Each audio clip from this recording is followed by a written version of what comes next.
आ रही सर, और नहीं आ फिर रही। तो भैया जिसको नहीं आ रही वो काट के वापस ज्वाइन करो, काट के वापस ज्वाइन करो, है ना। जी सर। चलो, तो हर्पीस, जी सर। हर्पीस की बात हो रही है।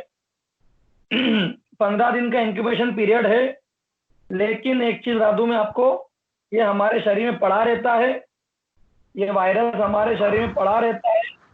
और जब जब भी इम्यूनिटी पुअर होती है, जब जब भी इम्यूनिटी पुअर होती है, जब जब भी इम्यूनिटी पुअर होती है, तो ये वायरस अटैक करता है। ठीक है, क्लिनिकल फीचर बढ़ा रहा हूं। It is very common in adult and middle aged group. Why adult में, मिडिल एजेड,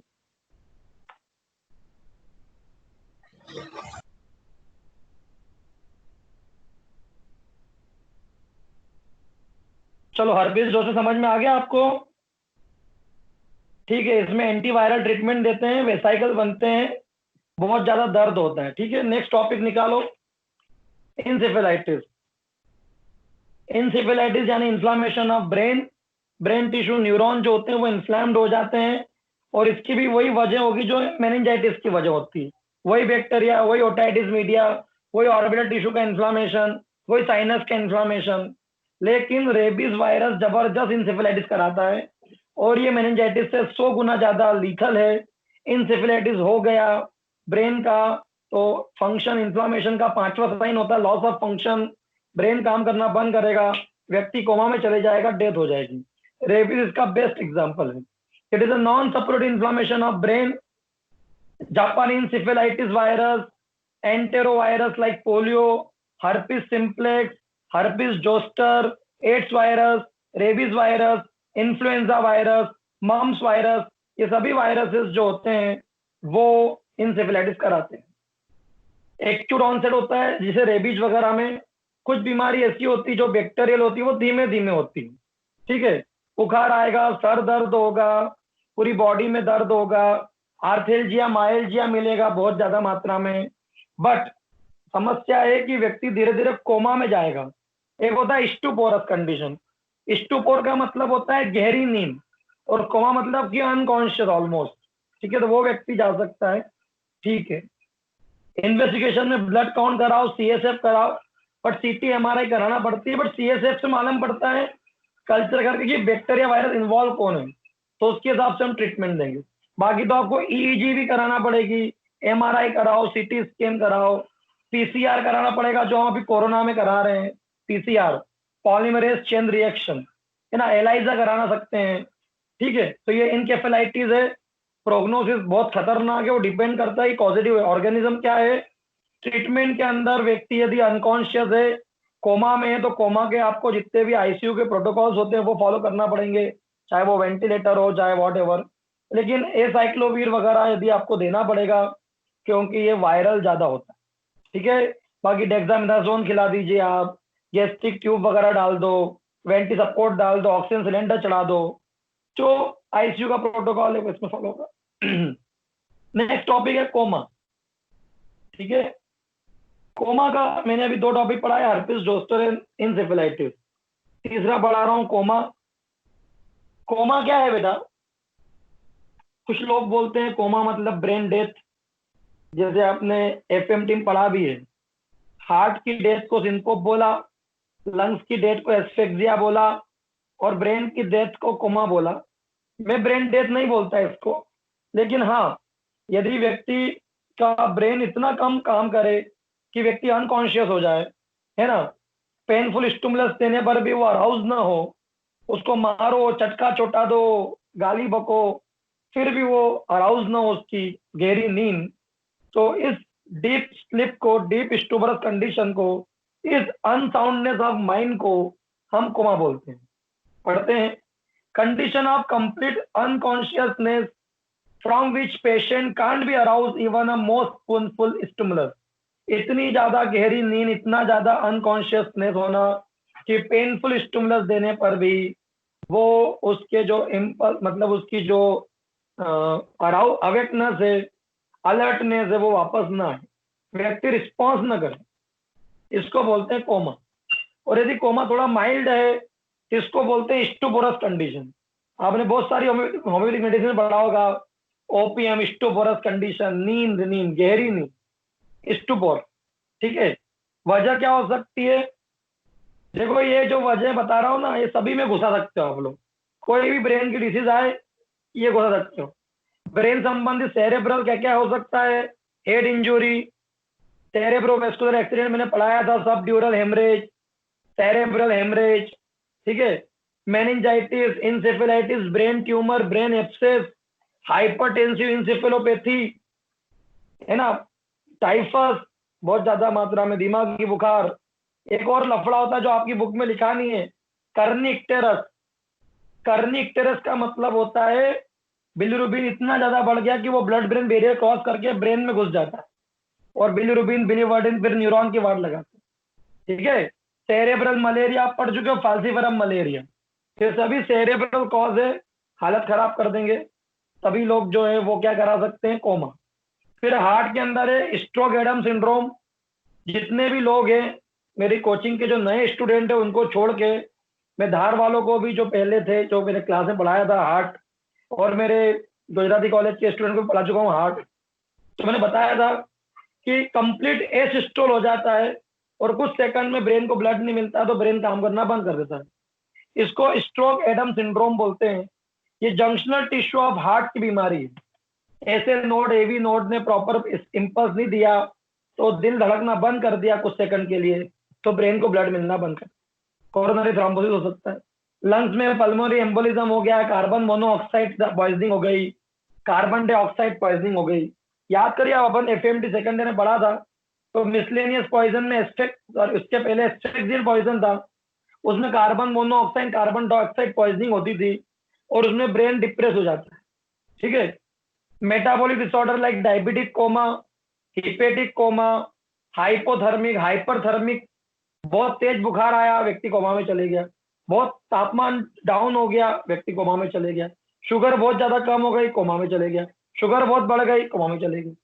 ठीक है, इलेक्ट्रोलाइट इम्बैलेंस हो गया कोमा में चले गई। पॉइजनिंग लाइक एल्कोहल, दारू पी लाई, इतनी पी, 4 खंबे पी गया, मर गया व्यक्ति। ओपियम, अफीम, बारबिचुरेट। और एक लफड़ा और होता है हिस्टेरिया। तो ये सभी टॉपिक्स जो है, ये सारे टॉपिक्स हम इंडिविजुअल भी कुछ कुछ टॉपिक अपने देखे हैं और आगे भी आएंगे। ये सभी व्यक्ति को कोमा में ले जा सकता है। एक स्केल होती है ये मापने के लिए कि व्यक्ति का कोमा किस लेवल का है, तो उसके लिए उसको हम ग्लासगो स्केल बोलते हैं।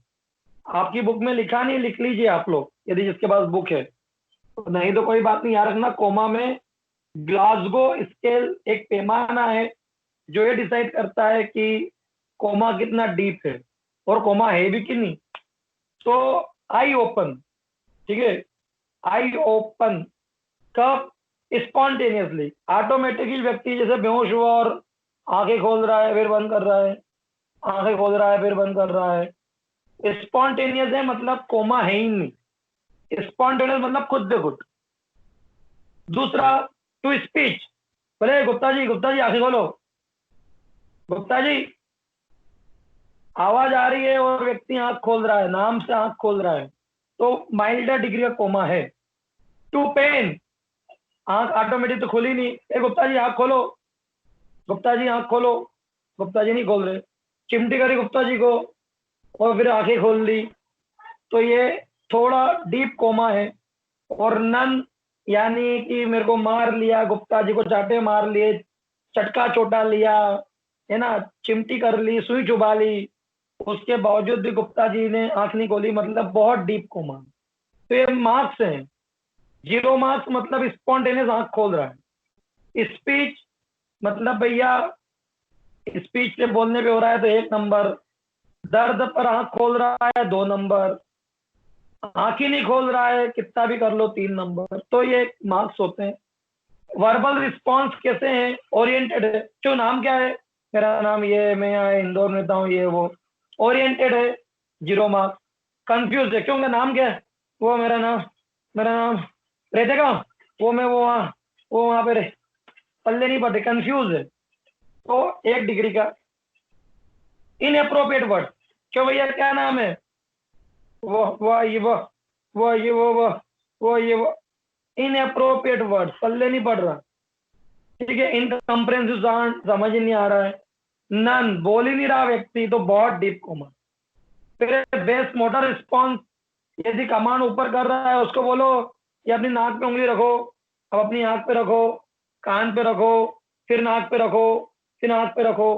तो ये जो है ये कमांड को ओबे कर रहा है, तो इसका मतलब कोमा नहीं है। लोकलाइज पेन, यदि कोई मूवमेंट करने पे दर्द हो रहा है तो थोड़ा सा कोमा है। फ्लेक्शन टू पेन, जॉइंट को फ्लेक्स किया तो डॉक्टर साहब दुख रहा है, कोमा थोड़ा और ज्यादा है। एक्सटेंड करने पे यदि दर्द ज्यादा पड़ रहा है तो इसका मतलब कोमा और डीप है। और व्यक्ति की मूवमेंट ही नहीं हो रही है तो इसका मतलब बहुत डीप कोमा है। तो तीन तरीके से, आंखों की मूवमेंट से, है ना, वर्बल रिस्पॉन्स से कुछ बोल के, और मोटर रिस्पॉन्स करके हम ये चेक कर सकते हैं, एक स्केल, एक ग्लासगो स्केल, कि व्यक्ति को कोमा कितना डीप है, कोमा है कि नहीं।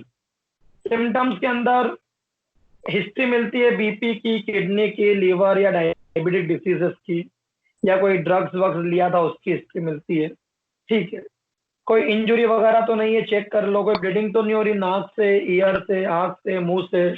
ये ब्लीडिंग क्या शो करती है, थर्ड ईयर में टॉपिक था।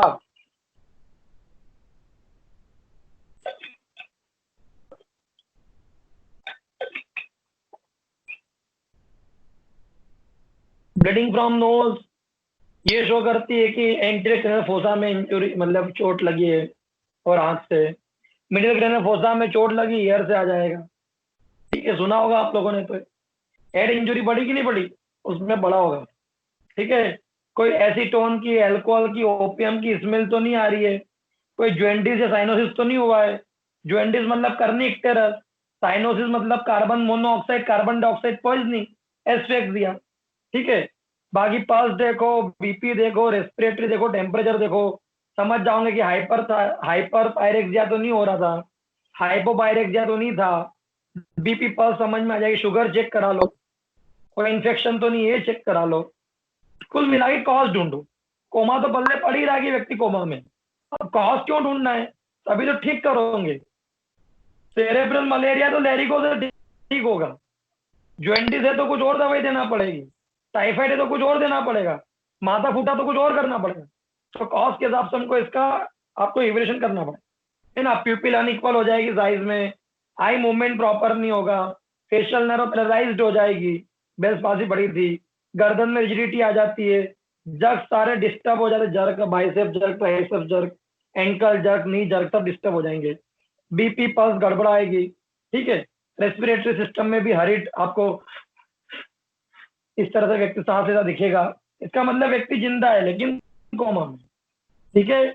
Management, the patient should kept in railed coat, क्योंकि ब्रेन काम नहीं कर रहा है तो हाइपोथैलेमस भी काम नहीं करेगा, और heat gain centre proper work नहीं करेंगे, और हीट गेन सेंटर वर्क नहीं करेंगे तो तापमान गिरता जाएगा। राइस ट्यूब डाल दो, गैस्ट्रिक ट्यूब, ब्लड में कैथेटर डाल दो, बार बार पॉस्चर चेंज कराओ। पॉस्चर क्यों चेंज कराना है बार बार, बोलो, ऐसे ही से तूफानी करने के लिए। Bed sir, blood circulation sufficient रहे और बेड सोर वगैरह ना हो, इसलिए पोस्चर चेंज कराते हैं। यस, टू प्रिवेंट बेड सोर, है ना, सबसे अच्छा, ठीक है। ऑक्सीजन चढ़ा दो, ट्रेकियोस्टोमी कर दो, ट्रेकियोस्टोमी, जिससे वेंटिलेशन प्रॉपर होता रहे। प्रोफाइलेक्टिक एंटीबायोटिक दे दो, आंखों में लिक्विड पैराफिन डाल के आंख बंद कर दो, नहीं तो इन्फेक्शन हो जाएगा, ठीक है। बॉडी पे आपको एंटीसेप्टिक, एंटी जो वो होते हैं जर्मिसाइडल पाउडर किंकल करना है, जिससे कि कोई स्किन इन्फेक्शन ना हो जाए। स्लीप इलेक्ट्रोलाइट इम्बेलेंस करते रहिए, मतलब वो उसको ट्रीट करते रहिए। रिंगर लेक्टेस चढ़ा दो, नॉर्मल सलाइन चढ़ा दो। और यदि बहुत ज्यादा तापमान मिल रहा है तो आइस स्पॉन्जिंग कराना पड़ेगी। और ट्रिक द कॉज, कॉज ठीक करो, ये सबसे मेन। तो ये डीआईवी में 20 मार्क्स में आता है, एमपीएमएसयू वालों को 10 नंबर में आता है। नेक्स्ट है जो अगेन डीईवी में 20 मार्क्स में आता है, लेकिन लेकिन एमपीएमएसयू में 10 नंबर में आएगा, तो उस बीमारी का नाम है एपिलेप्सी, यानी मिर्गी। तो ये भी कोमा की तरह ही बहुत इंपॉर्टेंट भैया टॉपिक है, एपिलेप्सी। मिर्गी, तो बोले केमिकल जो एसिटाइलकोलिन वगैरह होता है न्यूरोट्रांसमीटर, उसमें डिसरिथमिक डिस्चार्ज हो, कभी डिस्चार्ज बहुत ज्यादा हो जाए, कभी डिस्चार्ज कम हो जाए, तो कन्वर्जन के साथ में और बहुत सारी चीजें होती है। इसे हम एपिलेप्सी बोलते हैं, मिर्गी। अरे इसको मिर्गी का अटैक आते हैं यार, इसको मिर्गी का दौरा पड़ता है, मिर्गी। It is a recurrent paroxysmal cerebral dysrhythmia, बार बार होता है, पेरोक्सिम में आता है 2 घंटे 4 घंटे 6 घंटे के लिए। भैया मैं एपिलेप्सी बना रहा हूँ, माइक ऑफ कर लो। तो एपिलेप्सी यानी मिर्गी, it is a recurrent paroxysmal cerebral dysrhythmia, बार बार कुछ एपिसोड्स आते हैं, सेरेब्रल डिसरिथमिया, ब्रेन की जो रिदम है काम करने की वो डिस्टर्ब हो जाती है, with abnormal neuronal discharge in the brain. और वजह है असामान्य डिस्चार्ज, एसिटाइलकोलिन प्रॉपर रिलीज नहीं हो रहा है, गाबा जो है वो डिस्टर्ब हो गया, डोपामिन, एड्रेनलिन, नॉर एड्रेनलिन, ये सभी न्यूरोट्रांसमीटर होते हैं जो गड़बड़ है, डिस्चार्ज प्रॉपर नहीं हो रही। ठीक है, विद और विदाउट फिट, कभी झटके आते हैं कभी झटके नहीं भी आते, मैं बताऊंगा वजह। वैसे तो एग्जैक्ट तो कॉज नहीं मालूम, इडियोपैथिक हो सकता है, बट कुछ सेकेंडरी कॉजेज हैं। क्या क्या हो सकते हैं? पॉइजन, अब मैं नहीं बताऊंगा, वही अल्कोहल, वही ओपियम, दारू वारू, धतूरा, मेटाबॉलिक डिस्टर्बेंस, किडनी फेल हो गई, यूरेमिया हो गया, बहुत ज्यादा जुवेंटिस हो गया, कर्निक टेरर, बहुत ज्यादा शक्कर बढ़ गई, बहुत ज्यादा मेटाबोलाइट्स बढ़ गए, यूरेमिया, है ना। सेरेब्रल इनोक्सिया, ब्रेन को ब्लड नहीं मिल रहा, वही कार्बन मोनोऑक्साइड पॉइजनिंग हो गई, कार्बन डाइऑक्साइड पॉइजनिंग हो गई, एस्फिक्सिया, कोई ने गला घोट दिया, कोई को एलर्जी है, कोई को टिथिंग प्रॉब्लम है, छोटे बच्चों को होता है, दांत निकलते तो मिर्गी आ जाती है ना, एपिलेप्सी झटके आते हैं, फीवर। और एक बीमारी और होती है, सीना में पढ़ा भी अपन ने, एस्केरियोसिस, पेट में कीड़े कभी कभी इतने खतरनाक रिफ्लेक्स देते हैं अंदर के झटके आ जाते बच्चे। ठीक है, cerebral malaria, tetanus, rabies, Alzheimer's disease, cerebrovascular accident, head injury, है ना, सेरेब्रल एब्सेस, इंसेफेलाइटिस, ये सारी बीमारियां जो है वो क्या करा सकती है? एपिलेप्सी करा सकती है। अब इसमें सबसे कॉमन जो एपिलेप्सी में अब वो पढ़ा रहा हूँ, ग्रैंड मेल एपिलेप्सी, इसी को मेजर एपिलेप्सी बोलते हैं, इसी को टोनिक क्लोनिक एपिलेप्सी बोलते हैं। तो ये बहुत इंपॉर्टेंट है, बताता हूँ। सबसे कॉमन यही एपिलेप्सी जो आप सुनते समझते हैं। Age, it is usually after 2 year up to the 20 year of age, मतलब 2 साल से लेके 20 साल की उम्र तक में एपिलेप्सी के मिर्गी वाले मरीज आ जाते हैं। एपिलेप्सी की उसको टेंडेंसी आ जाती है, वो अलग बात है कि उसको झटके 10 साल 50 साल फिर बाद में भी आए या डायग्नोज बाद में हो, लेकिन यह हिस्ट्री या टेंडेंसी डेवलप हो जाती है, जिसको आप लोग बोलते हैं ना होम्योपैथी के अंदर डायसिस, वो चीज इसमें आ जाती है। वजह क्या? एक्साइटिंग फैक्टर होते हैं। किसने वीडियो ऑन कर लिया अपना? वजह हो सकती है भैया, वीडियो ऑफ कर दो ज्यादा, तो मैं क्लास में अलाउ नहीं करूंगा।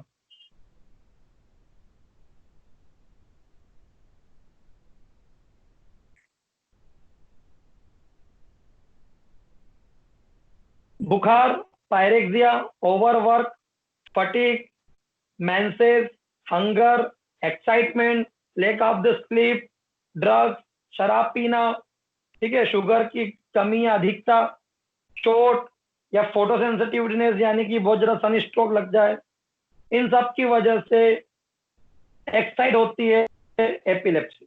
एग्जैक्ट कॉज तो नहीं मालूम, भगवान जाने, बट ये कुछ वजह है वो एक्साइट कर।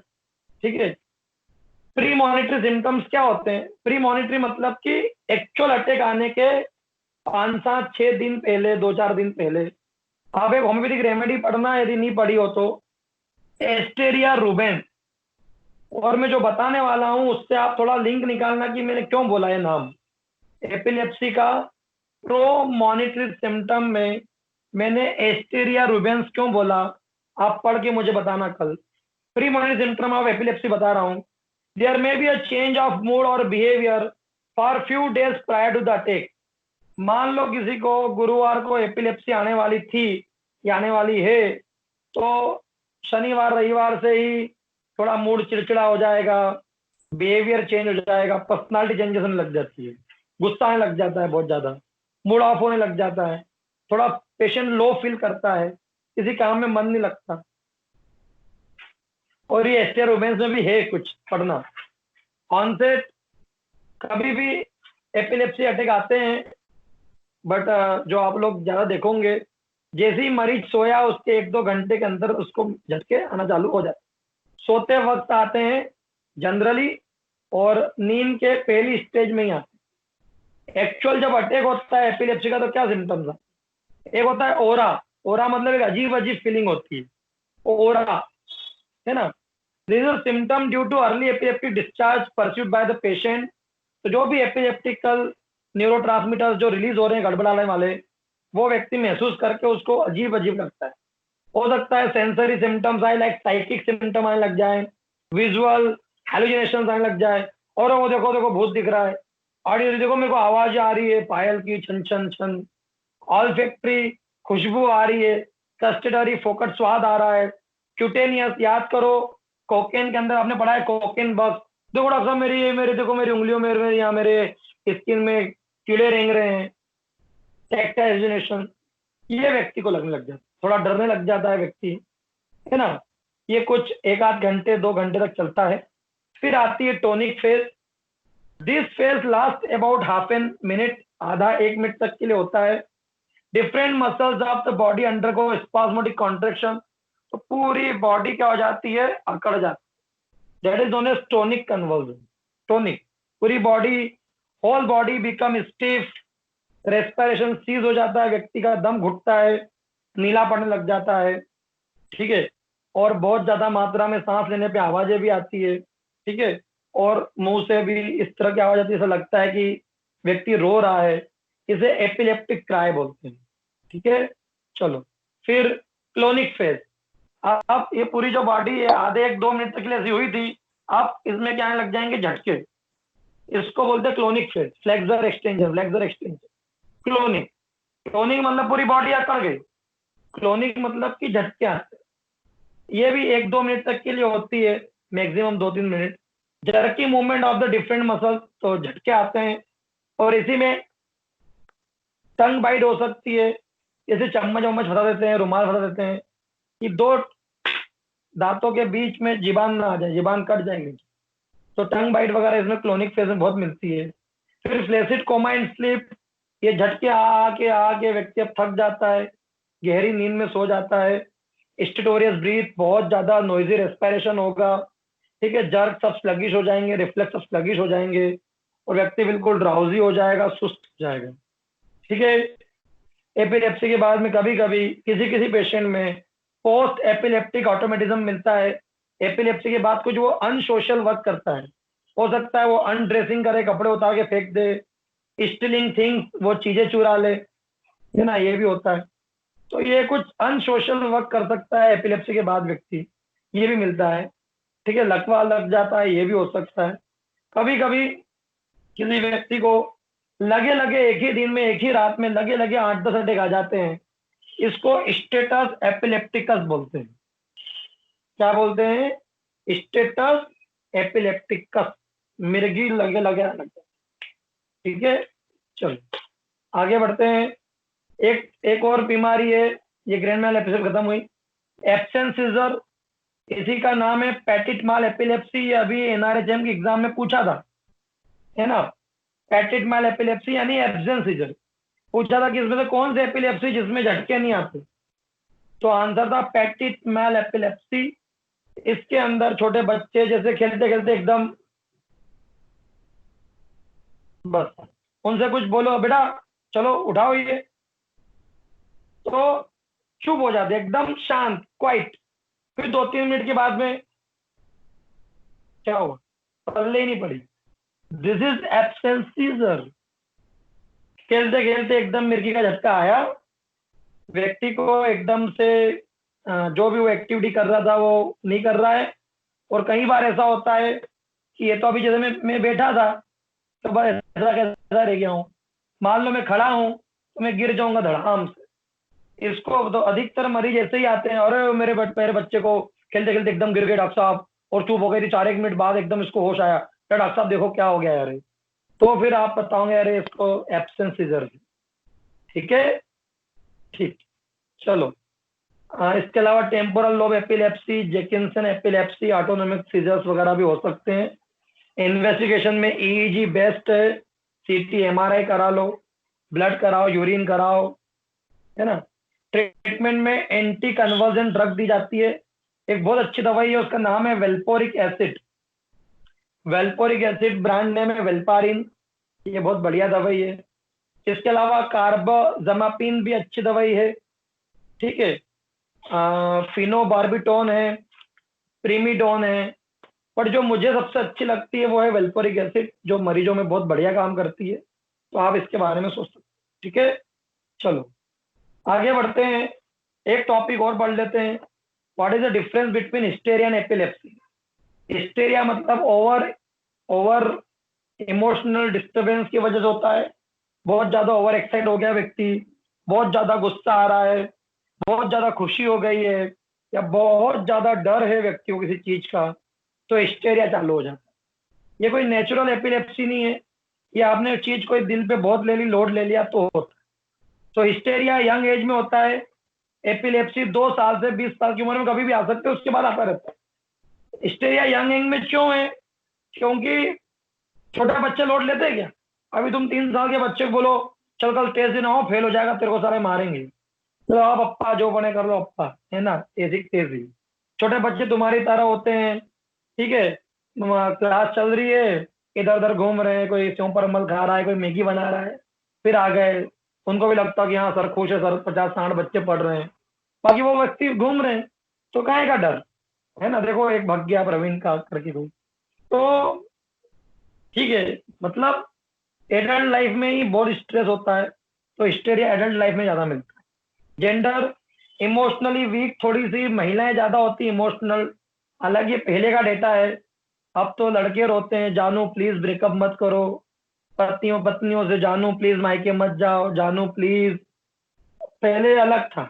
तो पहले लड़कियां ज्यादा इमोशनल थी, तो हिस्टेरिया ज्यादा उनको आती थी। अब हो सकता है छोरों को आए, छोरों को मिर्गी आ जाए, यदि पत्नी ने चिल्ला दिया हो तो, ब्रेकअप हो जाए तो हो सकता है कि छोरे को मिर्गी आ जाए, यानी हिस्टेरिया आ जाए। एपिलेप्सी मेल फीमेल किसी को भी हो सकता है। प्रेसिपिटेटिंग फैक्टर इमोशनल डिस्टर्बेंस और एक्साइटमेंट है हिस्टेरिया में। मैं ये टेबल पढ़ा रहा हूँ भैया, और सभी को मैंने दे रखी है ना, आप अपने पास बुक रखोगे तो समझ में ज्यादा अच्छे से आएगा, नहीं तो कोई बात नहीं। एक्साइटमेंट है, इमोशनल डिस्टर्बेंस है, तो हिस्टेरिया प्रेसिपिटेट हो जाता है। Epilepsy over work, exhaustion, brain disorder से होता है। टाइप ऑफ ऑनसेट का सबसे इंपॉर्टेंट चीज है, यही एक मेजर अंतर है, हिस्टेरिया कभी भी नींद में नहीं आता, क्योंकि व्यक्ति सो गया, आप कहेगा इमोशनल डिस्टर्बेंस, लेकिन एपिलेप्सी नींद में ही आता है, ये बहुत बड़ा अंतर है। सरकमस्टांसेस ऑफ अटैक, हिस्टेरिया कोई फैमिली मेंबर है तभी आएगा, और स्पेशली जैसे सांस वास है, कोई नई शादी हुई है किसी बहू की, और नई नई सांस वास है जो काम वाम करवा रही, तो सांस को देख के मिर्गी मिर्गी आएगी। लेकिन एपिलेप्सी तो दुनिया में कोई नहीं हो, अकेला हो तो भी आ जाएगी, तो उसको कोई से प्रेजेंस से फर्क नहीं पड़ता। ओरा इसमें एब्सेंट, हिस्टेरिया में कोई एपिलेप्सी क्या, कोई ओरा नहीं होता, कोई टोनिक क्लोनिक चेंजेस नहीं होते इसमें मिलते हैं। इंजुरी, हिस्टेरिया वाला कभी अपने आप को इंजोर्ड नहीं करता, एपिलेप्सी वाला अपने आप को भी इंजोर्ड कर लेता है। फ्रोथ, यूरिन पास हो जाना, स्टूल पास होना, हिस्टेरिया में कभी नहीं होता, एपिलेप्सी में हो जाता, अधिकतरों की बाथरूम निकल जाती है। ड्यूरेशन, हिस्टेरिया लॉन्गर चलता रहता, जब तक सांस ने बही नहीं बुलाई बर्तन मांजने वाली, तब तक उसको हिस्टेरिया चल रहा था, मिर्गी आ रही थी। लेकिन जैसे ही बाई आ गई 2-4 मिनट के बाद में, मम्मी जी जरा अब अच्छा लग रहा है, अब बढ़िया लग रहा है जरा mummy ji, that is hysteria. Epileptic क्या है, जब उसको आना है तब आएगी, जब जाना जाएगी। Eye ball and head, hysteria में कोई अपवर्ड डाउनवर्ड मूवमेंट नहीं होती है, एपिलेप्सी में आंखें फेर जाते हैं लोग, ठीक है। कॉर्नियल रिफ्लेक्स, प्लांटर रिफ्लेक्स सब व्यवस्थित रहते हैं, हिस्टेरिया में, एपिलेप्सी में गड़बड़ हो जाता है। रिकवरी स्पॉन्टेनियस होती है, पति एकदम से आ गया ऑफिस से, क्यों क्या हुआ क्या हुआ, पत्नी क्या हो गया भैया, पति आया, व्यक्ति ठीक हो गई, वो लड़की ठीक हो गई। एपिलेप्सी में जब उसको रिकवरी होना तभी हो, ठीक है। पोस्ट एपिलेप्टिक ऑटोमेटिज्म पैरालिसिस हिस्टेरिया में कभी देखने को नहीं मिलता, एपिलेप्सी में देखने को मिलता है। It is all about hysteria and epilepsy. तो आज के लिए इतना ही, ठीक है, हाजिर हो जाओ।